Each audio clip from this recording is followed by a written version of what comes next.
Hi, thanks so much for tuning in. I'm Alex Matthew and we're discussing your money matters on NDTV Profit because we understand that your money matters. On this program, we talk about your investments, your expenses and everything to do with your finances. On today's program, I've got a great conversation lined up for you about the National Pension Scheme. We speak about several options available to you in the retirement space.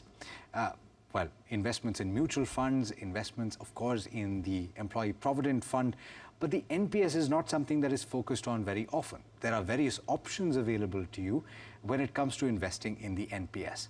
I spoke with Mrin Agarwal of Finsafe about how you should go about your investments in the NPS. Let me start by asking about the relevance of this scheme. Of course, it's been an outstanding performer, and we'll talk about that in just a bit. But people got into this scheme thinking of deductions more than the outcome or the redemption, which is at 60 years. And that is likely not going to be the case for many years or more. Of course, we're anticipating that the deductions will continue this year, but directionally, the government seems to be doing away with it.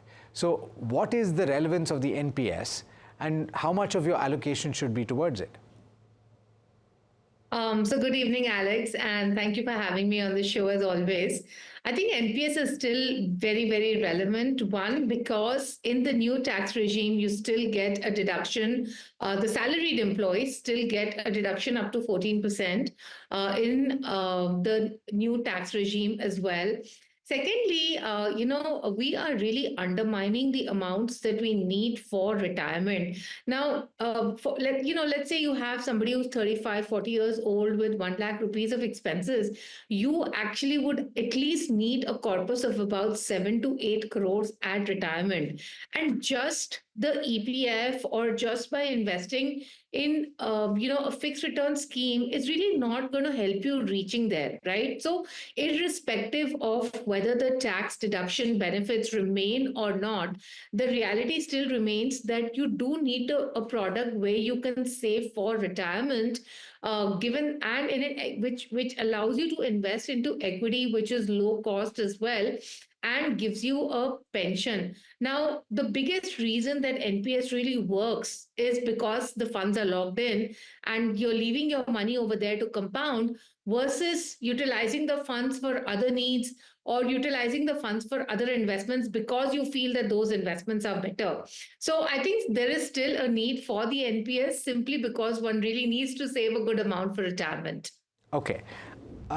What kind of allocation would you give towards the NPS then? And really you're talking about a product that has multiple options, and we'll come to those options in a bit. I guess it would depend on that, right? Because ultimately you're talking about a mutual fund industry that provides you with a lot of options in the same asset classes that the NPS does. Well, I think the percentage allocation is really dependent upon each person's retirement goal. So I would say it's a little difficult to kind of give a number and say, okay, I have 10% allocation to it. But I think when you're working on your retirement goal, and of course there are a lot of retirement calculators that are available online. Certainly, I would say that if you have the ability, allocate a higher amount towards the retirement goal in NPS versus any of the other instruments. Of course, Mrin, the disadvantage of the NPS is that you have to wait till the age of 60 to get that redemption.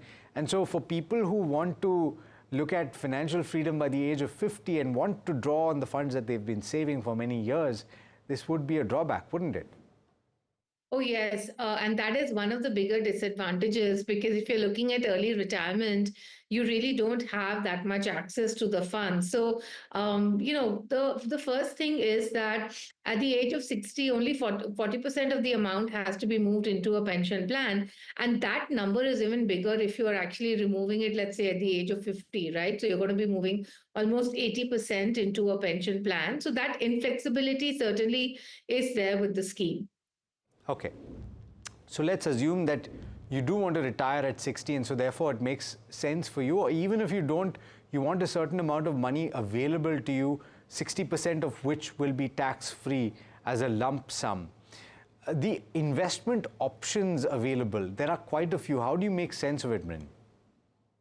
All right. So you have the active option where you can decide how much you want to go into equity. Maximum is 75%. You can decide between government bonds and corporate bonds. Now, Alex, for a lot of people, it's actually very difficult to decide this. And most people just end up taking the default option, which is the auto moderate choice. So you do have the auto choice where the funds are invested in a predetermined asset mix based upon a person's age, and then they can choose the risk profile. So they have conservative, moderate, and aggressive based on that. When you actually look at the equity allocation, and the reason for looking at the equity allocation is this, that see, when you are investing into a scheme where there is a long term lock in, you would actually want to have a higher allocation to equity, because of the fact that you expect the equities to give you exponential returns in the long term, right? So when you actually look at the allocations between the aggressive, auto aggressive, and between the active equity, you would actually see that the percentage allocations come down drastically after the age of 40. And by the age of 50, you only have about 20% that's being allocated to equity versus in the active equity choice where you still have 75% going to equity. So I would say that if you have more than 10 years to go for retirement, certainly look at maximizing the equity component, and that can really be done through the active equity option. And hence, I would really suggest that if you can take the risk, consider the active equity option. That makes sense. And how have these schemes performed, Mrin? Because ultimately, that is a big lacuna, according to me, in the NPS, where it's not easily accessible how these schemes have performed. There are 11 managers, right?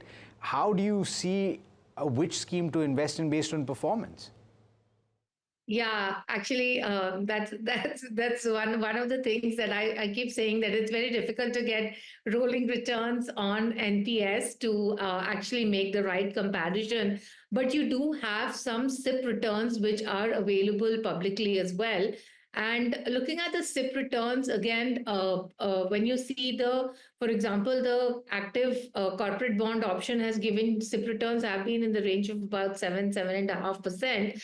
But when you look at the active equity option, the tier one, of course, the scheme E, when you look at that, the 10-year SIP returns have been in the range of about 14 to 15%. So what I would like to say is that, of course, we've seen some good performance coming through, but I would still say that, please keep your returns expectations going forward to about 10 to 12%. That's one. And regarding the PFM, again, yes, there are 11 fund managers that are available. What I would suggest is that do look at the pedigree of the fund manager in managing pension monies.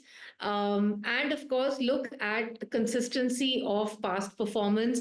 I know it's a little difficult for individuals to really evaluate this given the limited data that's actually available publicly. So I would still say, just look at the 10-year SIP returns over a period of time to see the consistency of performance.